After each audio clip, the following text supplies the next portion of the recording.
Cada día aprendemos algo diferente. Constantemente estamos adquiriendo información nueva, como encontrar una dirección, preparar una receta o el significado de una palabra que nunca antes habíamos escuchado. Pero, ¿cómo ocurre este proceso? En este video analizaremos un poco qué es el aprendizaje y cuáles son sus bases biológicas.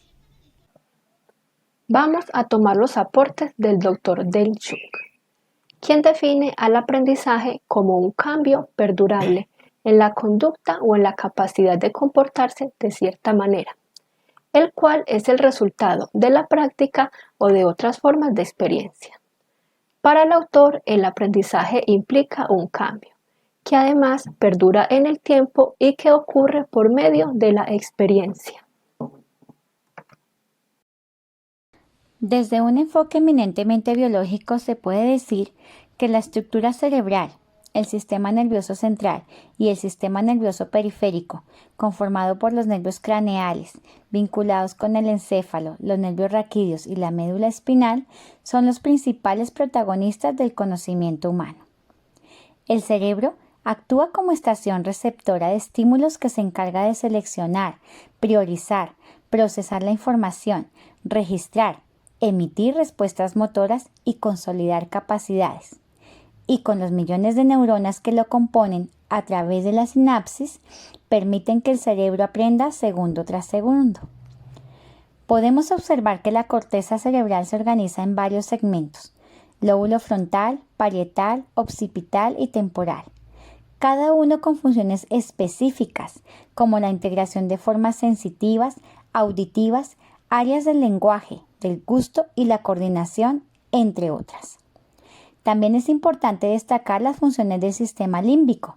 Como nos muestra la imagen, podemos observar que es el encargado de los procesos de memoria, producción de hormonas y el control de procesos físicos, todas estas funciones fundamentales en el desarrollo cognitivo. De esta manera, concluimos que el desarrollo de nuestro potencial humano está directamente relacionado con el complejo proceso de maduración del sistema nervioso central y del cerebro, en conjunción con las influencias del medio ambiente. Y así comprendemos la relación de todos estos sistemas con el aprendizaje, observando que el cerebro aprende a través de patrones, los detecta y encuentra un sentido para utilizarlos. Es el único órgano del cuerpo humano que tiene la capacidad de aprender y a la vez enseñarse a sí mismo, y debido a su enorme capacidad plástica, se reorganiza y reaprende de forma continua. Para lograr el aprendizaje, los estímulos deben arribar a las áreas pertinentes del cerebro humano y realizar un análisis de la información sustraída, integrar las respuestas a los datos ya conocidos y almacenar los nuevos significados. Es importante reconocer varios aspectos fundamentales que integran el cerebro y el aprendizaje. Todos ellos inciden en este porque articuladamente facilitan su desarrollo. Estos son: los estímulos emocionales interactúan con las habilidades cognitivas, afectando la capacidad de razonamiento, la toma de decisiones, la memoria, la actitud y la disposición para el aprender. El cerebro necesita del cuerpo, así como el cuerpo necesita del cerebro. Ambos aprenden de forma integrada. El desarrollo del cerebro está bajo influencias genéticas y ambientales. Por lo tanto, un entorno adecuado y enriquecido despierta al cerebro para el aprendizaje y lo desarrolla. El sueño es esencial para el aprendizaje, principalmente en lo que se refiere a la consolidación de los aprendizajes. El cerebro establece una ruta para el aprendizaje, ya que para aprender necesita percibir y codificar una información, y para ello utiliza sus recursos multisensoriales, utiliza el cuerpo, la motivación y todos los conocimientos previos almacenados en su memoria. Todos estos aspectos mencionados pueden y necesitan estar armonizados con las propuestas de aprendizaje impartidas en el aula, con las propuestas curriculares y el sistema de evaluaciones, y con la formación continua del docente por tratarse de un conocimiento de vital importancia para el campo educativo. Vamos a tomar el ejemplo de un niño que en su vida familiar aprende haciendo uso de las tecnologías. Pensemos en un niño de 5 años que con ayuda de programas infantiles, ya sea transmitido en el televisor o en el teléfono celular, aprende las figuras geométricas. Lo primero es reconocer que la educación infantil es fundamental para el posterior desarrollo del sujeto. Las conexiones nerviosas que generan el aprendizaje se dan en mayor medida en la edad infantil. Esto explica que aprendizajes tan importantes y complejos como el lenguaje y el desarrollo motor se dé antes de los 5 años. De manera que esta edad es propicia para adquirir numerosos aprendizajes, siempre y cuando se desarrollen de manera adecuada. Pensemos en algunos audiovisuales educativos para niños que buscan que se logre identificar las figuras geométricas. Estos videos ponen en juego la percepción visual y auditiva, las que viajan directamente al tálamo, donde al menos parte de ella es enviada a la parte apropiada de la corteza cerebral para su procesamiento. Para atraer la atención se utilizan sonidos y colores llamativos, y durante el video se suele asignar un color determinado a la figura, que aparece repetitivamente con el fin de asociar la figura con un color y así identificarla más fácil.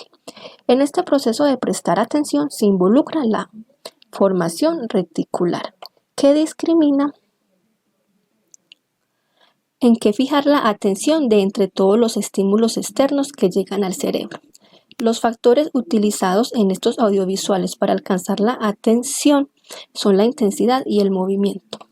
Algunas de las zonas principales encargadas de procesar esta información son los lóbulos occipitales, que hacen el reconocimiento visual, el lóbulo temporal, que se encarga de la parte auditiva, y el lóbulo frontal, que se encarga de la memoria, la planeación y la toma de decisiones, ya que estos programas generalmente utilizan actividades para que el niño demuestre que aprendió lo explicado en el video.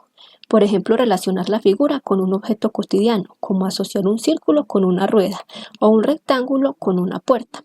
Allí se involucra la motivación a partir del establecimiento de metas, lo que implica el esfuerzo y el logro.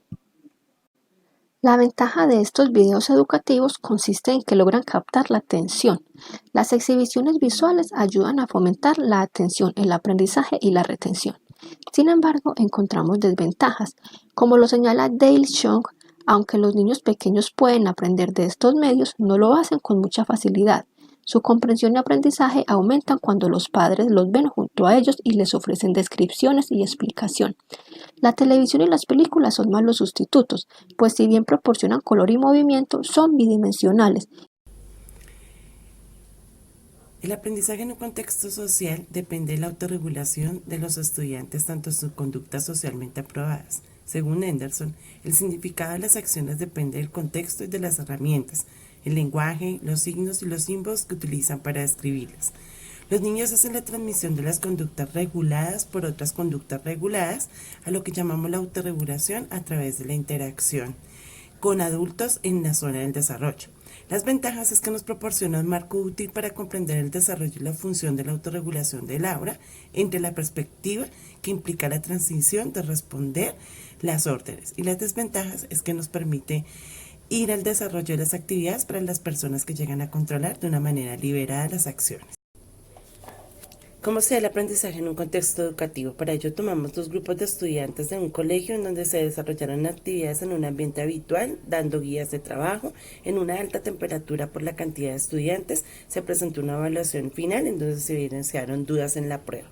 En el segundo grupo se realizó en un campo abierto en donde se realizaban actividades de dramatizaciones, explorando, resolviendo, dando la imaginación, la fantasía y evitando la distracción de los mismos estudiantes. El resultado fue identificar que una base biológica involucrada en la emoción es la que matiza el funcionamiento del cerebro. En el primer ejemplo no fue aceptable, dado que se realizaban actividades netamente académicas dentro de un ambiente muy cerrado. La ventaja era identificar un ambiente amplio para la construcción del conocimiento, y la desventaja era no poseer ese aula de trabajo para la construcción del mismo. El estudio del cerebro en relación con el aprendizaje no es algo nuevo, pero los adelantos tecnológicos han permitido más herramientas para analizar lo que pasa en el cerebro mientras aprendemos. Desde la educación se ha mostrado creciente interés por comprender cómo el cerebro procesa la información para llegar a los aprendizajes. Además, se busca constantemente que los aprendizajes sean más efectivos, por lo cual se quiere saber científicamente cómo ocurre este proceso.